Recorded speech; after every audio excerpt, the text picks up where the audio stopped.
There's a few of us here, huh? Oh, wow. My name is Jeff. I'm a sober member of Alcoholics Anonymous. My sobriety date is August 16th of 2003. And that still, that date still, I was going to say blows me out of the water, but it doesn't really blow me out of the water, but I am just truly grateful that August 15th of 2003 happened. And little did I know the very next day my life was going to spawn into this moment right here, right now with all of you people. I want to thank the entire committee. I was it an email, a phone call, I can't remember what it was, from Caitlin asking me to do this. And that still is a wow thing, to be able to come up here and to be asked to do the tasks of sharing my experience, strength, and hope, and what Jeff was like, what happened, and what Jeff's like now. And how I developed a relationship in my own language and my own point of view of a power greater than myself. So I want to thank the committee. I want to thank, I used to call him Robert, but it got really, really formal, so now it's Rob. Rob, wherever you are, thank you for picking me up at the hotel and hosting me. And the guy's done such a great job. And what a great history talk he did, my friend Mary. It was unbelievable. And it's always a treasure. It's always a treat to share this with you, Debbie. I'm looking forward to hearing your voice and hearing the music that you share with us over the past decades of sobriety that you have. So thank you so much. Where is this going to go? I have no idea. Rob said to me, so are you nervous? I'm like, no, but you should be, because I have absolutely no idea what's going to come out of my mouth tonight. I don't. I mean, I have a story. I know my story, but my story changes. It's every day I get birthed in something new, some sort of new experience. And the story that you heard last year might be a little bit different because it's been almost a year from now, and a lot of things. I wasn't expecting this to hit right away, but a lot of things have happened in my life since Step Ashore last year. A lot of sensitive things and a lot of grace as well.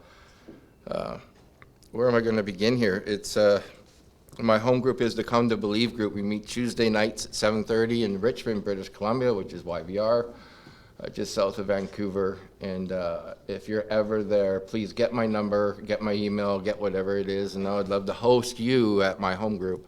It's a pretty cool group, and what we do there is we open it with page 30 of the big book, more about alcoholism. I'll probably reference a couple pages out of the big book, probably.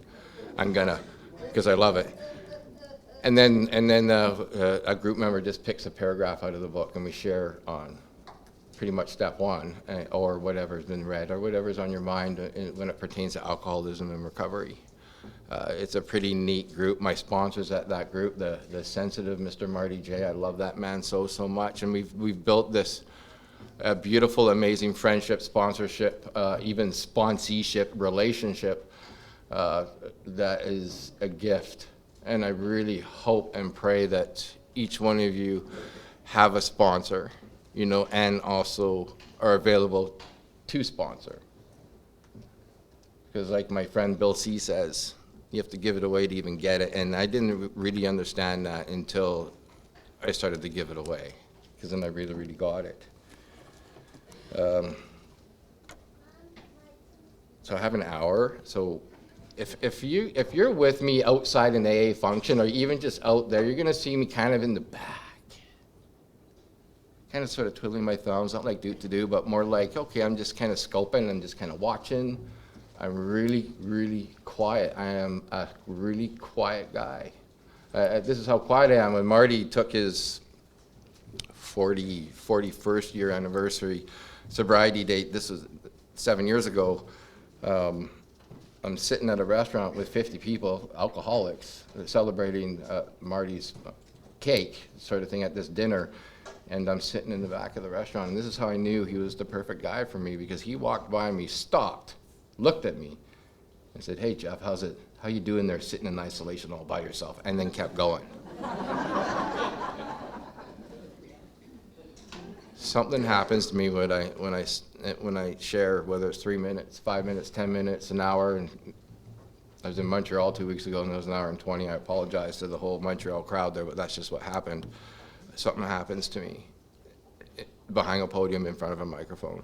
Something happens, and I feel it's because I'm safe, and I'm absorbing your guys' energy, and I'm absorbing a silent language of love, and I just want to get it out. You know, I just want to sing to you, and I just want to talk to you, and I just want to do things that I never ever thought I would ever do. I remember being 6 years old, 7 years old, and I was at the children's psych ward twice for 2-week stints, not really knowing why I was there. A young little kid. I heard there's one of them in here, not knowing why I was there, but what it did, and the reason why I bring this up is that it birthed old beliefs and old behaviors. It birthed loneliness. It birthed isolation. It birthed lack of communication. It birthed just different. It birthed there's something wrong with me. You know, at the age of 7, I went back to that psych ward, that children's psych ward. I didn't really know what it was, but I know today what it was. Is I suffer from a disease of alcoholism, and I wasn't even drinking yet. You know, but see, so what it did is it shaped Jeff, so my conduct of who and what I am for the rest of my life until I met you people. You know, I needed some sort of escape. I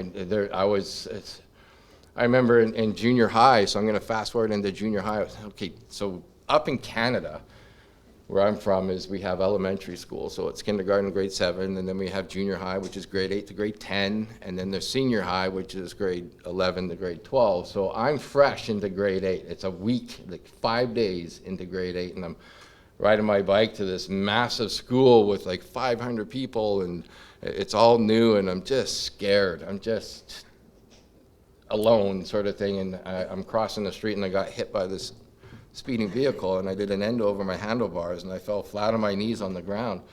But I picked myself up. But what happened was I heard this loud snap in my brain, and this thought comes over me. And this thought said, if I'm gonna leave this earth anyways, why am I even alive? Why am I even here if I'm gonna not be here one day, however that day may be? So let's bring the 6-year-old into this conversation. Let's bring the 7-year-old into this conversation. Sounds of an angel, huh? And now let's bring the 13-year-old into this. So what it did is it rocketed me into a dimension of depression that was really brutal. Really, really brutal. So I needed an escape. And alcohol is still not involved. I probably had a sip of Nana's wine at Christmas or something like that. But I found it. And this is what I found, is I found theater. I found acting. I found drama. And what that did is for an hour out of those 24 hours of this little boy's life is I got to be anyone. I got to be anywhere, and I got to say anything in the make-believe field. But once that class was over, 6-year-old, 7-year-old, 13-year-old, picking my bike up from the dumpster for 3.5 years because of my beautiful, amazing older brother's life preferences. Being called names because I don't need to go outside to tan. You know, just all this stuff. And theater fixed me until it didn't fix me, until it failed. It failed in grade 10. It just stopped working. I got no more enjoyment. I got no more oomph or no more passion out of it. I remember I was in such a depressive state that I used to force myself to put on Robin Williams movies just so I can crack a smile. And it didn't work.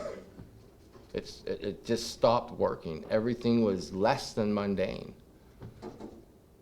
I was 17 years old, telling my parents I'm sleeping over at Steve's house, and Steve's telling his parents he's sleeping over at Jeff's house, and we broke open because of my older brother's, he was legal to drink, a 26er of vodka and some orange juice, and then it happened. Then it got me. And my first experience with alcohol was I did not like it. I did not like the way it tasted. I did not like the way I lost my mechanics of my body, and I didn't like the way that when I spoke I was slurring. But I knew the next day, after singing in the porcelain bowl, that I was going to do it again. And I did. So my drinking career started. So what it looks like is these two friends, now I'm in senior high, these two friends went out to be about 10 friends now. I got hooked up in a bunch of really awesome, beautiful and amazing men that I'm still friends with today. But they drank. And boy, could these guys drink. Pretty much all of us were hard drinkers. And the drinking started after that thing about a month later on a Friday. And then about 2-3 weeks after that, it was Friday, Saturday. And about 3 months after that, every single weekend, I started to think, okay, well, Dave doesn't work on Tuesday, so I need to hang out with Dave on Monday. And me and Dave would go drink. And Matt doesn't work on Thursday, Friday, so I need to make sure I'm around Matt on Thursdays and Fridays, and I'm with the 10 boys on Saturday, Sundays. I'm starting to plan all this out. And that's how my life spawned for a year, was like that. So from the age of 17, from my first drink to about being 18 and a half, I was already going down that road. I was already starting to lose control over the amount I take. And little did I know that it was alcoholism that was planning this little trip about who to hang out with. I've never said this in a story before, so here it just comes. I'm 18 years old. I have my older brother's ID. I started to go to bars. I started to bootleg for the boys and for my younger brother and all this stuff. And I found myself at a really popular bar in downtown Vancouver. It was a Saturday night. I'm underage. I'm playing table soccer with a guy, an older gentleman. We'll just call him Timmy. And I found out that he was the owner of the bar. Yeah. So I looked at him and I said, "Sir, if I beat you, you have to hire me." And he, in his accent, he said, "Of course." So I started slinging beers on Sunday, underage, because the legal drinking age in BC was 19. So I'm just turned 18, and I'm slinging beers at a really well-known nightclub in downtown Vancouver. And boy, did I arrive. This was a lot better than theater. This was a lot better than a skateboarding sport that I was skilled at and loved very much. It was a lot better than even hanging out with the guys, because I was with about every single one of you, all getting drunk, bright lights like those two facing me right now, great music, and a lot of people. And I remember Sunday nights were super busy, especially when you people had holidays, because a lot of people from Seattle or from Portland or from Lacey, Washington or Olympia would come up to Vancouver. Why? Because 19, so you don't have to be 21, and it's a holiday on the Monday. Boy, did I arrive. It was unbelievable. Then I started to work at a bunch of bars by the same owners. They owned about 5 different bars, and I started to work at all of them at different times until one time I worked at all 3 bars the same night. I swear only an alcoholic can do that. So I'm slinging beers at one, I'm bar back at another, and I'm bussing at another. And they're all about within a block radius of one another, but I pulled it off. No one even knew. Said I had to go to the store to grab whatever, from orange juice or milk for paralyzers or whatever it was, and I'd go to this bar and then go to that bar sort of thing. And I was spent, but I pulled it off. You know how our big book talks about, or we talk about in the Fellowship of AA, about this imaginary line that we crossed over? I can pinpoint mine. I'm pretty sure it happened before then. But I was 22 years old, bartending at this nightclub. I'm intoxicated, so it opened at 9, it's 10 o'clock, and I'm lit. I'm at least a 40 or 151 into it within an hour and a half. And this song came on. It was 80s night. It was a Tuesday night. It might have been something like ABBA or Depeche Mode or something like that, like Your Own Personal Jesus or Reach Out and Touch Faith, Jeff. And I jumped over the bar and went into the dance floor. Yeah, you're not going to see me do that. I don't think I've ever done it in sobriety. And trust me, you're not going to see it tonight. Dancing is one of my biggest fears. But I jumped over that bar and I just let her rip. And I was almost like in a blackout on that dance floor, just eyes shut, moving around. It was incredible, and as far as I can remember, I picture it being incredible. Maybe it wasn't. Maybe super wasted, probably not looking. It was probably a vision for you. That's probably what it was. But that same voice when I was 13 came when I got hit by that car, and I froze on that dance floor, and it said, "Jeff, you're really drunk. You're being a disgrace to this establishment. All your colleagues and staff members are looking at you. You're bumping into people and knocking drinks over. You need to stop doing what you're doing. What you need to do is get off the dance floor and do the job you're paid to do. Walk around, don't jump over, walk around the back of the bar, get back to work, drink a glass of water, grab some of that cold coffee, do your job, get through the night, go home, get a good night's sleep, and reassess your life the next day." And that's what I did. Picked myself off that dance floor, walked around the bar, had a glass of cold water and some cold coffee. One of you came up to me and ordered 2 shots and 2 beers. I poured 4 shots and 4 beers and then joined you. Page 24 of our big book, bottom of page 43 of our big book.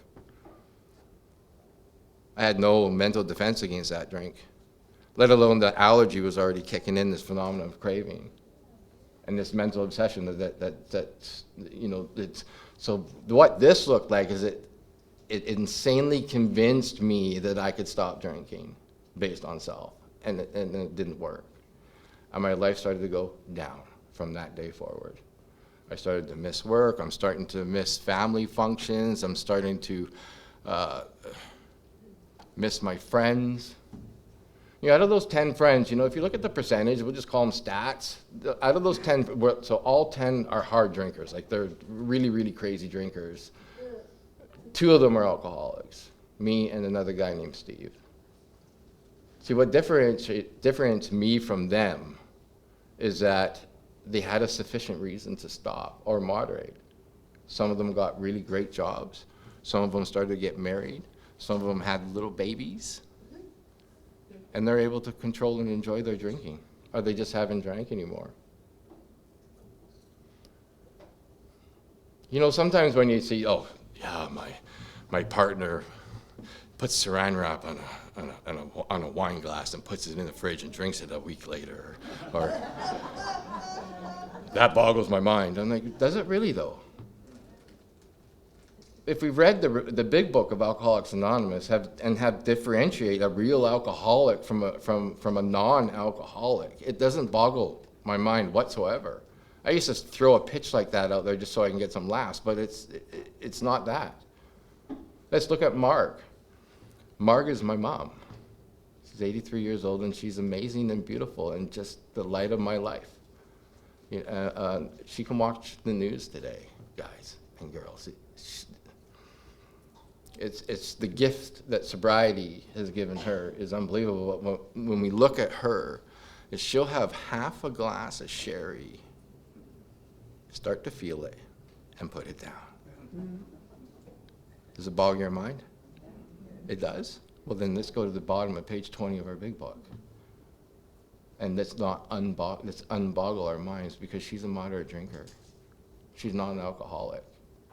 She can control and enjoy her drinking, and when she starts to feel it, she stops, and then she crashes. But when she wakes up the next day, she gets right-sized, sober.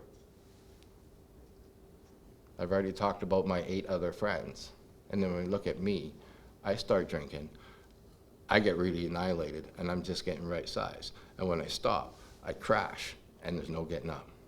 There's no getting back up. The only way I get back up is if I take that 1, 2, or 3 drinks, and I can get right-sized again. That's what's different between me and my mom. My dad's one of those drinkers that he'll buy 6 packs of Coors Light, and it lasts 6 weeks. Yeah. But I get it. He's a moderate drinker, if that. More so in my story here, so I'm going to talk a lot about my dad. You'll probably see, my eyes will probably start leaking, because it's for me, a brutal story. of untreated alcoholism, what a son will do to his family and not do to his family. It was about 1997. My dad is about 6'3". He's got slick back hair, light colored hair, piercing blue eyes. His name is Doug. His nickname is Hoagie, because his real name from Sweden. When you watch a sponsee walk into the room, huh? It's so good to see you. Hokin's his real name, and his nickname has been Hoagie ever since he was a little kid. Everyone's just called him Hoagie. My mom used to call him Hoagie or sort of thing, right? But he was diagnosed with cancer. And what does someone of my variety do? Or what do I do when we have that kind of things happen, when we get news like that? And we're already far down the scale. My drinking career has already exploded in something real negative. Because I need to find a sense of ease and comfort that comes at once after a couple drinks. So I get the news and I start drinking. What happens when Jeff starts drinking? I get this phenomenon of craving, and all I wanted was 1, 2, or 3, and I end up having 11 or 22 or 33. And that happens to me about 99% of the time. Right, so I started to miss this guy, meaning his treatment. I started to miss, I wasn't there for my mom. I wasn't there for my little brother or my big brother. I was so selfish and self-centered and stuck in this disease of alcoholism that I had no control over. My dad recovered. 1998, he recovered. Cancer was gone. Went through treatment, went through all that kind of stuff. Cancer was gone. Fred's story. Not a cloud on the horizon now. We should drink over it, that sort of thing, right? So I'm stuck in this disease. It's got me all over the place. And then it was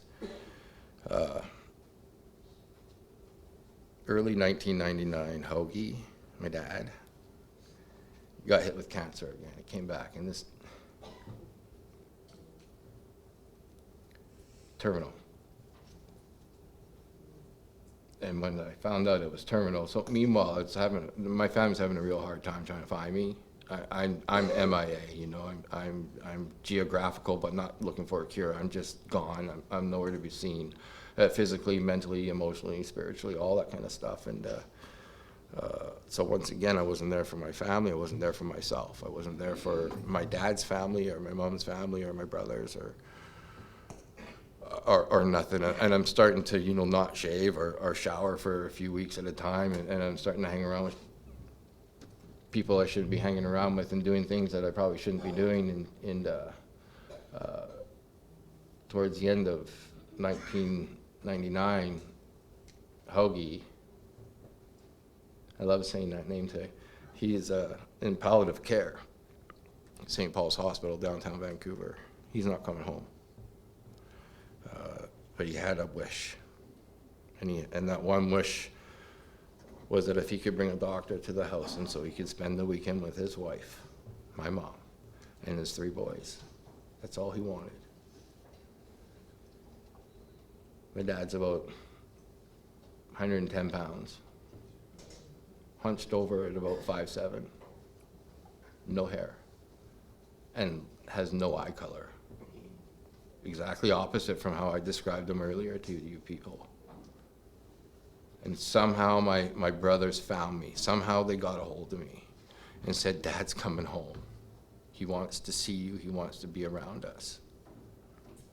And I made it there. I made it home. And I walked inside the house. This is the house that I was born in. And I go into the kitchen, and the 4 of them are sitting around the table. I'm looking disgusting. I'm not doing good, and I needed to get out of that room because my head kept saying, look what you're doing to the family. What I'm hearing my family say, even though they never said it, was, look what you're doing to us. I left that room and I went into the living room. And now in the living room of the family home is this beautiful coffee table, and sitting on the coffee table is a brown wallet So I go through that wallet because I'm broke. I have nothing. I rifle through that wallet just to get 20, 30, 40 bucks out of that wallet. And I do it ever so quietly so no one would know. And I put the wallet down on the table and I turn around. There's my dad. Tears coming down his face, looking at me. Son, how are you doing this? Why are you doing this? And I didn't know what to do. I froze, and I woke up, and I booked it. I grabbed the knapsack, one shoe, and a skateboard, and I went on a little trip, and it was called the downtown east side of Vancouver. So if you know the downtown east side of Vancouver, Skid Row, like right in the middle is Main and Hastings. So I'm at Hastings and Columbia, which is one block on the west side of Main and Hastings. So I'm homeless thinking I'm in the Hamptons, looking at these people saying I'm not like them. I'm not like these people. But meanwhile, I'm like overweight, underweight, unshaven, one shoe, like a walking zombie. We used to call ourselves out there God's forgotten kids. I'm not like them. I'm not like them. If I get as bad as them, I never even heard of Alcoholics Anonymous. I didn't even know there was a solution. I thought the solution was just don't drink. Alcohol's the problem, that sort of thing, right? And then I got the news. Somehow I got the news. This is all God stuff happening. Somehow I got the news. December 1st, 1999, my dad died. And what does an alcoholic of my variety do when they get the news like that? I'm already far down the scale. I truly believe that all of us have a bottom. It's made out of a glass bottom because there's one below it, because I went to another level of a bottom there. And it was the first week of December. I'm 30 years old. It was a Friday, 2 o'clock in the morning. We have this bridge called the Lionsgate Bridge. It separates downtown Vancouver from the North Shore. It's identical, in my point of view, to the Bay Bridge, meaning San Francisco Golden Gate Bridge. It is majestic. It is the structure. You could just picture the sweat that was put into this bridge.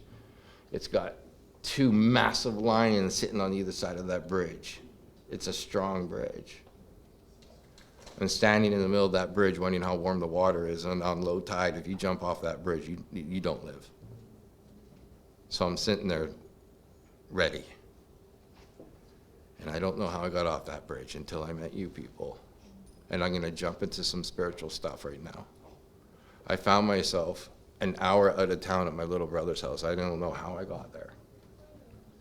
But after working the 12 steps of Alcoholics Anonymous and talking to sponsors and talking about this to other people that can relate to this kind of a story, you guys let me know what happened. 1966, my mom's little brother named Rudy. Guess who's named after him? It's my middle name. He was 30 years old. First week in December. It was a Friday night at about 2 o'clock in the morning. And Rudy was an alcoholic. He was also owed a lot of money to a bunch of bad people. Was on that same bridge, jumped off the bridge, and died. How do you think I got off that bridge? I truly believe it's because of a loving power I choose to call God today, and Rudy.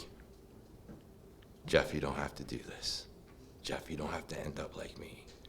And he picked me up and put me an hour out of town at my little brother's house. And the beautiful thing about my little brother, he's like a big brother. My little brother Chris's house is that what he does for a profession is he's a personal trainer.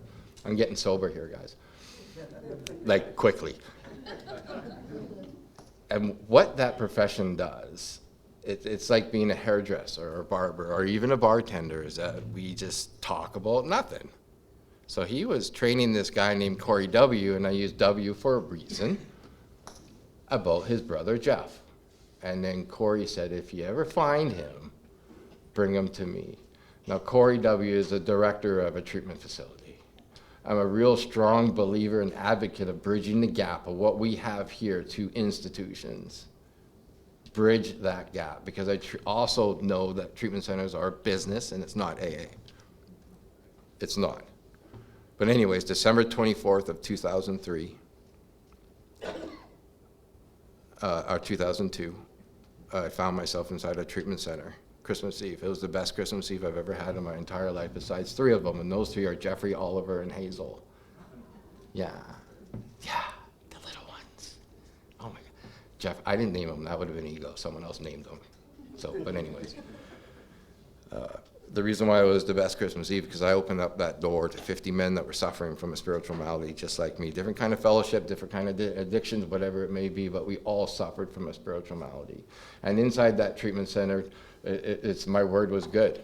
It started off good, and I would just create it being bad, sort of thing. But what was shown to me, and like I said, I love treatment centers. I love what they do and what they mean and all that kind of stuff. And like I learned how to cook for 50 people. You know, I learned how to brush my teeth and shower and just sort of prep myself for the day. I learned all that kind of stuff. And they also gave me a book, a big book, a little bit smaller than this, soft cover, and said, go to your room and read the big book of Alcoholics Anonymous. Absolutely nothing wrong with that. But what I heard was, go through the big book by yourself in your room and start sponsoring yourself. And that's what I did. I've never heard of AA. But 4 days later, I'm inside this druggy buggy, going to my first Alcoholics Anonymous meeting, and let me tell you about this first Alcoholics Anonymous meeting. Walk through that door, and there's this guy named Stan. I love Stan. He's not with us anymore. He's on to something bigger and greater. Stan had this big, massive beard, pinstripe overalls, and black matted galoshes, so it's AA Santa Claus. This is what Stan, yeah. But he did something that might blow you out of the water. As soon as I walked through that door, he stuck his hand out and said, welcome. The last time anyone said that to me was a long, long time ago. He was of service. I love that position in the home group, is being a door greeter. Love it. I walked inside that meeting, and up there, this is how our tradition 4 was there's a table like that, and there's a guy, it was a men's meeting called Newport Men's. There's a guy sitting there, we call him the chairperson, so they kind of facilitate the meeting, they run the meeting, they call on people, all that kind of stuff. But next to him, we call it the secretary, so that's the person that will read events, announcements, the 7th tradition, that kind of thing, is a guy named Chad T. Chad T was the very first bartender that legally served me alcohol. Yeah, Chad was a man's man. He reminds me of my dad, Hoagie. He was tall, dark, and handsome. He was a bartender. He had the gift of the gab. Like this guy, I wanted to be like this guy. But I watched Chad's life start to crumble. I watched Chad kind of disintegrate until he was no longer.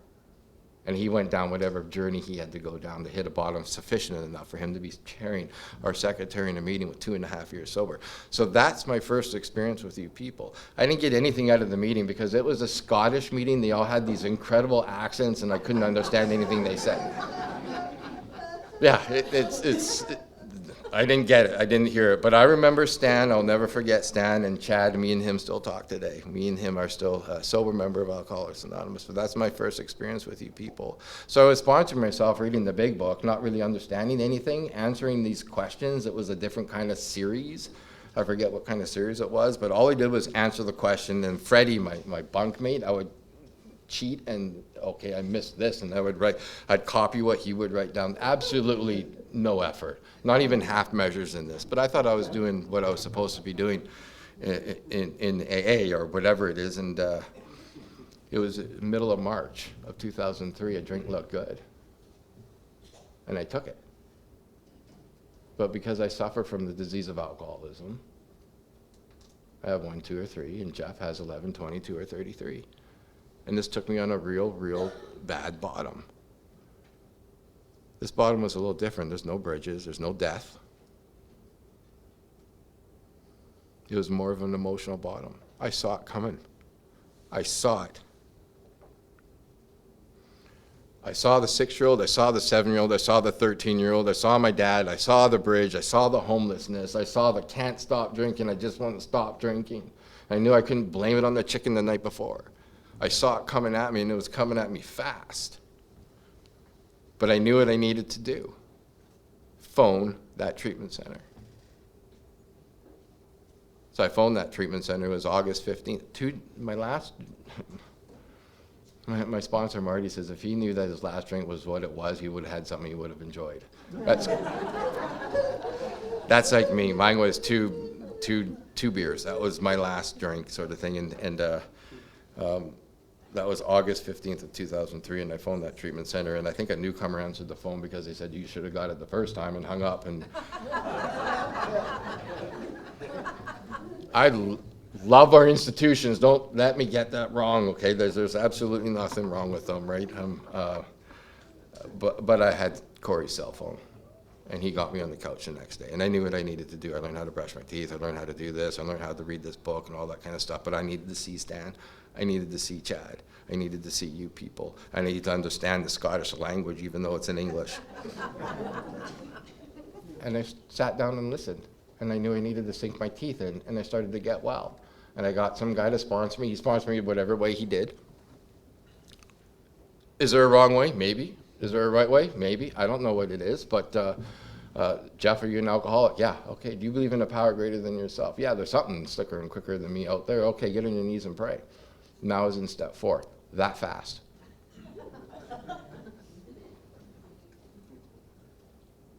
Mary, I didn't understand what an alcoholic was. I didn't know about these 2 symptoms. I thought alcohol was the problem. I didn't realize that there's something broad, roomy, all-inclusive, never exclusive, or forbidding, page 46 of our big book. I didn't understand about this bridge of reason where my thought life was never placed on a higher plane, and I was still using self to try to fix self, which is like fixing the problem with the problem.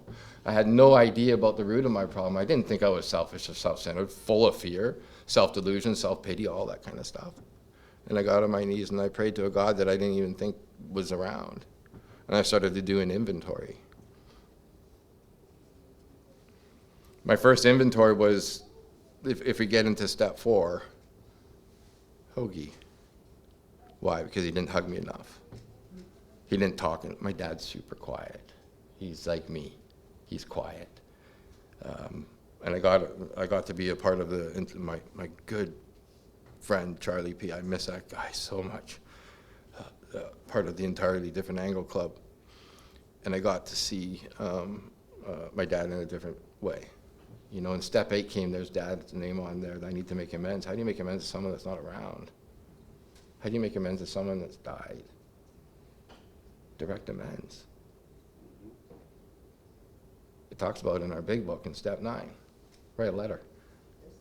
Write a letter. So I wrote a letter. I got a sense of ease and comfort after writing that letter because I got it out. I got it out. I went to Christmas to follow that a few months later, and I was at my family house, sitting in the kitchen with my mom and my 2 brothers. No dad. Dad's not there. And I got itchy again. And my head's saying, look what you did to this family.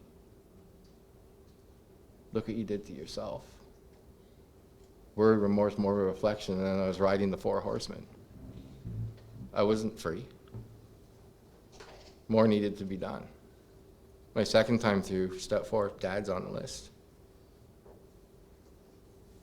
Worked around the other side of the table, tried to forget columns 1, 2, 3 altogether. Okay, step 8. Okay, Dad's still there. Step 9. Okay, I'm going to do this letter, but I'm going to do this letter with some meaningful words. I'm going to bring up the thesaurus or the dictionary, and I'm really going to put a lot of Jeff Paws into it, and I did, and it was good. Well, if you would have read it, you would have said, this is a pretty good letter. And then I did a sacramental burning of this letter, so a lot more depth and weight. And I got a sense of ease and comfort after doing that letter, more so than the first time. March 1st, my mom's birthday. I'm sitting there at the same kitchen with my mom and my 2 brothers and a couple other people, and I got itchy again. I kept hearing, look what you did to us. Look what you did to you. So I thought, in sobriety, that I was going to have to suffer with this for the rest of my life. what I did or didn't do around my dad, what I said or didn't say around my family. I was just going to have to take it on the chin and not be free. And you guys could see it.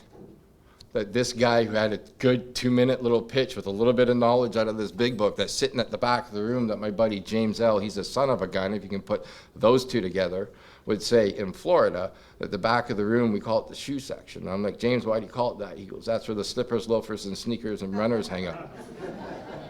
Right next to the exit door. And that's why we put some of those old timers at the back of the room so they could grab onto that belt buckle and tell you to sit down. That's a story from Chris R. There's this guy named Charles S., and I really pray that you people will meet this guy.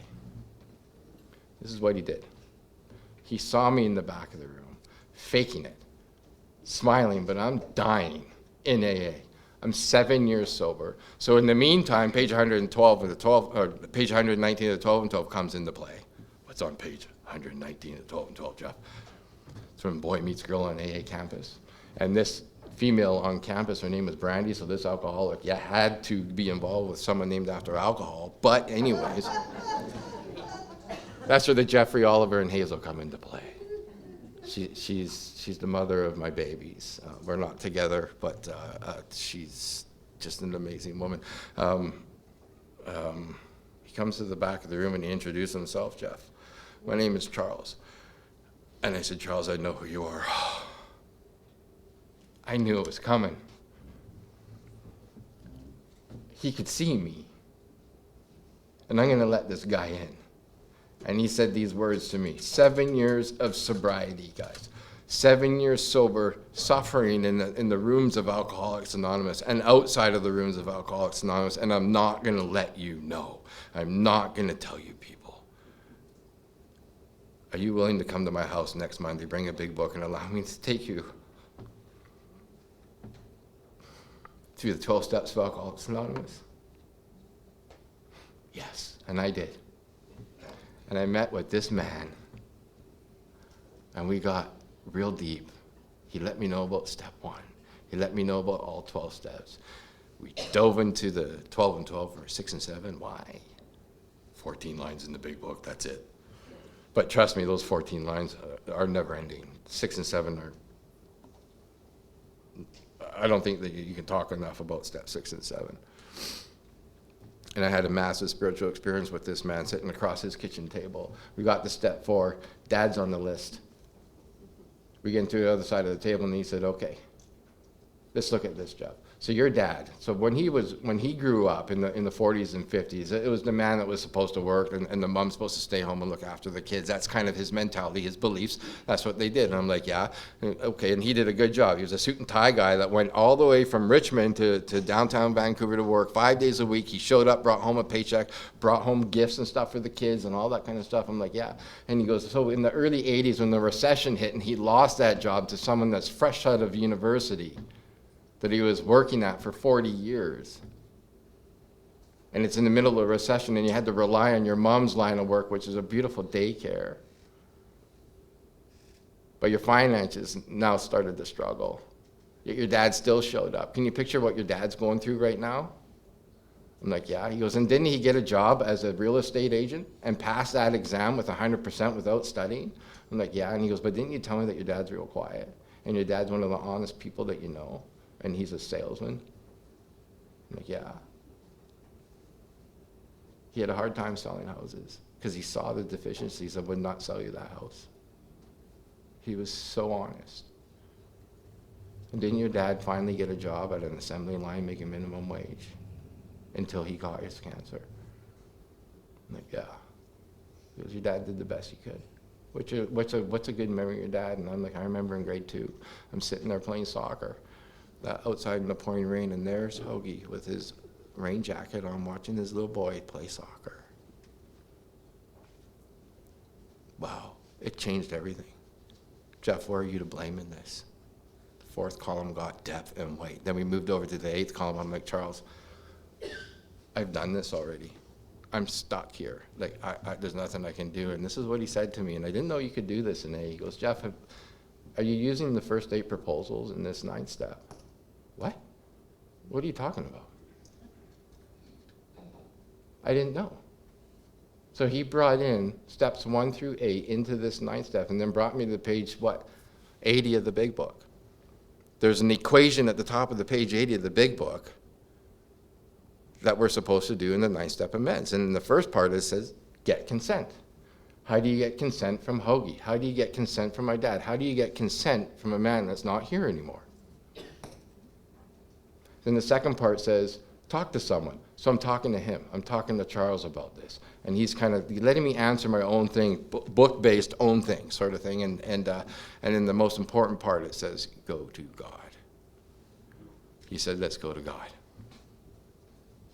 This is where faith turns into trust. I go to God, and God says, phone your mom. So I phoned my mom. I said, Mom, can I come over? I need to talk to you. And she said, yes, and I'm just so glad I can watch the news and I know that you're sober and you're happy. She doesn't even know I was dying in AA. And I go to her house and I walk inside that front door, and next to the front door is this pillow. So this pillow is a massive pillow. It's a pretty big pillow. This is my dad's pillow. This is the pillow my dad used to put on chairs so he could get out of the chair because his bones were so frail. This is the pillow that all the daycare kids at that time from the age of 1 through 5 signed that pillow, and one of the daycare moms sewn all their signatures in it. And I remember my dad at the palliative care at the St. Paul's Hospital holding this pillow, shuffling down the hallway. Pick up the pillow. I pick up the pillow. I go up into the kitchen, the same kitchen. My past 3-4 experiences with this kitchen were not good. And this voice says, look out the window. I look out the window, and in the backyard, I see this big pool that my dad built in the early 80s for his 3 boys and the neighborhood kids. And I remembered, the thought came right to me that on Saturday mornings, all I had to do was look out this window, and there's Hoagie, there's my dad, with a coffee in the hand, vacuuming the pool, getting it ready for his 3 boys. How beautiful is that? Bring your mom to the pool, the voice. So I go to the pool, and I put that pillow down next to the pillow, or next to the pool. I sit my mom down at that pillow. I'm sitting down next to her, and I'm holding her hands, and I have a ball, both our feet are hitting the water, just hitting the top of the water. And I made direct amends to my dad, to my mom. Yeah. And it worked. I've been free ever since. I made direct amends to Hoagie through my mom as our feet are hitting that magical water on the pillow that this guy carried around for the last 6 months of his life. And I also got to make a deeper amends to my mom. And like we talk about in AA, we got to end it with, Mom, is there anything I missed? And trust me, she let me know. She let me know what I missed. But I got free instantly as a direct result of the 12 steps of Alcoholics Anonymous that were carried to me by a sober member of Alcoholics Anonymous that was properly armed with truths and facts about himself, that had some sort of solution. And this is how I know it worked, is that afternoon I'm sitting at my house. So there's the 2. Jeffrey and Oliver are born. Brandy's gone. She's out. And I get this on the door. And I get off the couch. I go to the door. And guess who's at the door? This is about 2010. Hoagie. He died December 1st of 1999. He's about 6'3", 230 pounds, slick back hair, piercing blue eyes. He looks so good. Semi-formal. He walks inside that house and he said, son, I just want to see how you're doing. And he looked around that room and he looked at me straight in the eyes and said, I'm so proud of you. There's things I need to do. And he exited. He walked himself out. It was that fast. And I found myself standing in the middle of that living room. Now, whether you want to call that a dream, a vision, it was a spiritual experience that I had. If you look at our big book and in how it works, it says willing to go to any length. And then in step 8, it says willing to go to any length over victory over alcohol. And then it dog's ear right in step 9. And it says willing to go, remember, at the beginning, you're willing to go to any length to find a spiritual experience. Step 9, I feel, is where we lose a lot of people because we get good in AA. And we stop the 9-step process. Good is the worst enemy of the best that there is. Sandy Beach. I got free. And my dad said, there's things I need to do. And I know what he does. Because that night I had an actual dream. In bed, had an actual dream. And this dream said, Jeff, go to the Richmond Emergency Hospital. So I go there, and I bring my family with me in this. I'm inside the emergency room, and I levitated to look over the drape sort of thing, and there's this beautiful elderly lady, 100 years old, dying, crossing over from natural causes.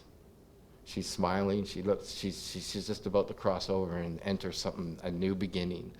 But next to her, holding her hand, was my dad.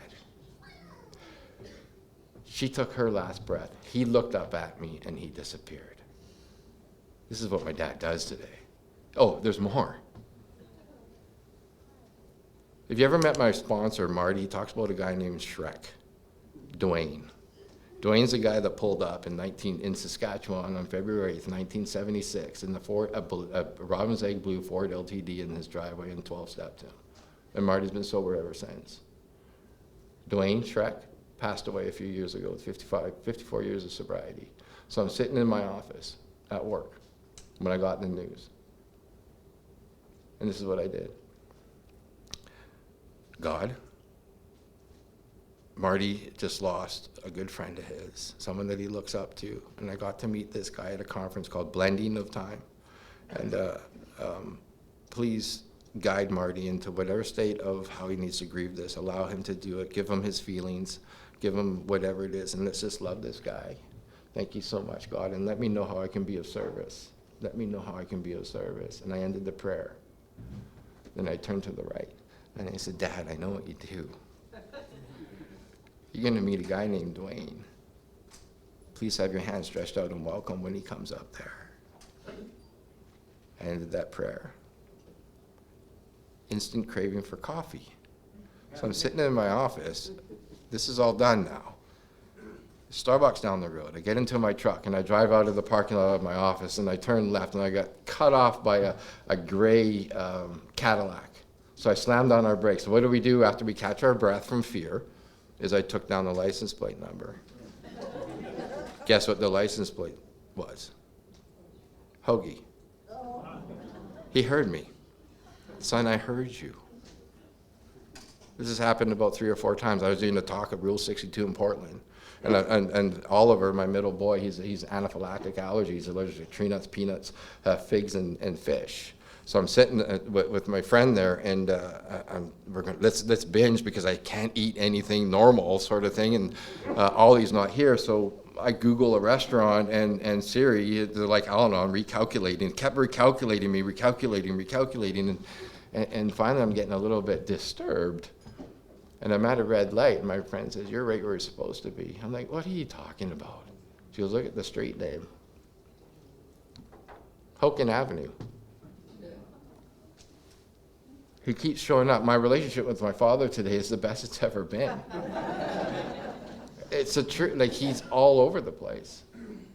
So after this whole Charles experience, I got good name. What I did is I studied this. I studied this so much that I got so much knowledge out of this that I know on page 95, line 2, words 6 and 7 are you're welcome. And to top it off, I know that on page 149, line 31, words 9 and 10 are thank you. My AA card says, obviously, page 45, line 11, word 6. I was that kind of a guy. I started to become real mechanical. And Debbie, if it's not in the first 164, nope, we don't say that here. Nope, it's not in here. Nope, that whole thing. And I started to get sick in A at 14 years of sobriety. Really sick. I started to lack experience. Head full of knowledge. But my last experience was with my dad. You know, that was 4 years without somewhat of experience. I was sponsoring a lot of people, doing little talks here and there, going to big book workshops, all that kind of stuff, and doing a lot of fellowshipping, but I wasn't growing spiritually. So I was like Jim Fred, the man of 30, and even my best friend, the jaywalker. I started to fail to enlarge my spiritual life, and my disease got me. This is what it looks like. You know, when we're sick, the disease of alcoholism, it's like this, and then we get to AA and we start to get good, right? We get through the steps. We start to work our 3 legacies, unity, service, recovery. We're getting the 12 steps. We're starting to sponsor people, and now we're up here, and our disease is down here. It's in the but what it's doing really, it's in the parking lot doing push-ups. You hear that all the time because it's true. It doesn't go away. We're not cured. We have a daily reprieve contingent on my spiritual condition. Right? So I have no experience now. A few years without any experience with a head full of AA. And my disease started to do this. It started to do this. And it got me. I had a step 1 experience of 14 years of sobriety in 2017. And I hope you never have to go through what I'm about to tell you. But I'm so grateful that I went through this. And I'm going to have to do this in about 3 minutes. Page 206 in our big book, Women Suffer Too, Marty Mann's story. I was like, how do I describe this, Marts? Because I don't want to break anonymity of where I was, who I was with, and all that kind of stuff. And on page 206 in our big book, it says that Jeff found himself in a situation that filled him with a raging and righteous anger. Let me say it differently. I found myself in a situation that filled me with a raging and righteous anger. I have never felt this way before sobriety or in sobriety. There was so much hurt threat coming at me that step 1, it got me. The promise got me that I'm going to drink again. And the thought came to my mind, I'm in this structure, there's free alcohol 20 feet behind me, and I'm going to show this person what they're doing to me, and I'm going to go drink. And I pushed that stool back, and what came to my mind was Hazel. She's 2 years old. She's so beautiful. My daughter. Honey, you're gonna suffer. Dad's got to go do this. And I went to go do it, and my brain's playing tricks. I picture Jeffrey, I picture Oliver, I picture their mom.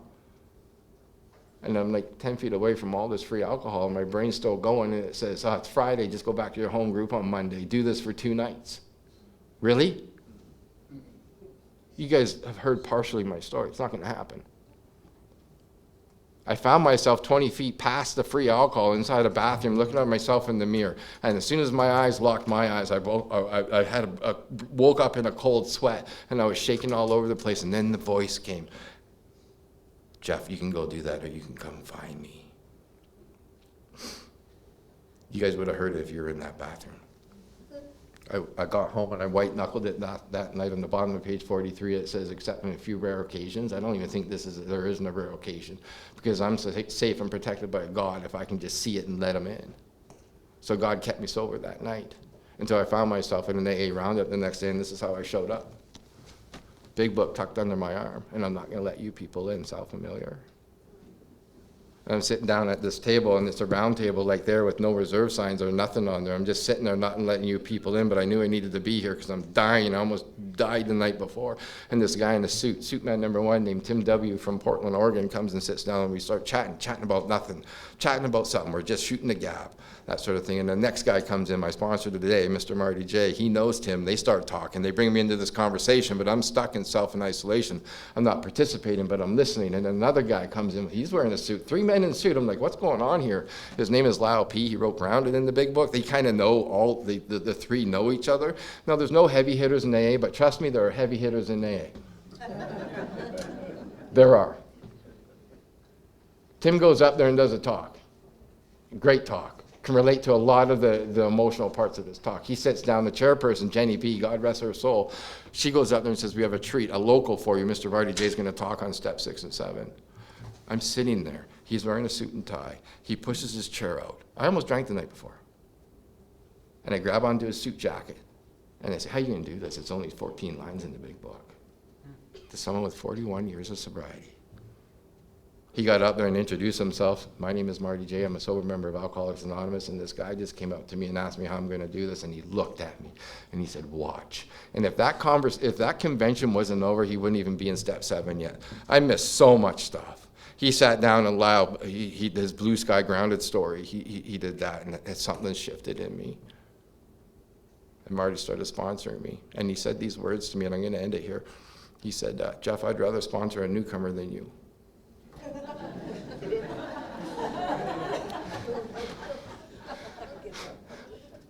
Marty, don't you know on page 125 of the big book, it says that we alcoholics are sensitive people. The truth of the fact is, he goes, Jeff, I've seen you in AA, I've seen you at our home groups, I've heard you do these little pitches, you got the gift of the gab, but you know so much stuff. What I need you to do is set aside everything you think you know about everything you think you know and have a new experience with me, God, the big book, 12 steps, the whole thing that encompasses AA. And I did. And I laid aside prejudice.